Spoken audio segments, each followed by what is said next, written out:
Julen zorionak 3. postoak gaurkoan Amurrion, etxean Araban beti lehiatzea beti polita da, azkenekoan irabazi zenun, gaur ez da posible izan, ze sentsazioekin geratzen zea esprinta gero?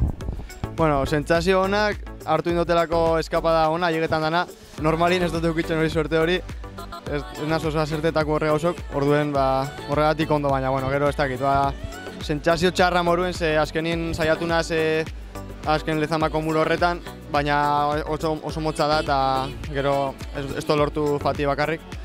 Eta, bueno, azkeneko kilometroeko aldapa beranta hori saia zan ondo aukeratzen momentue.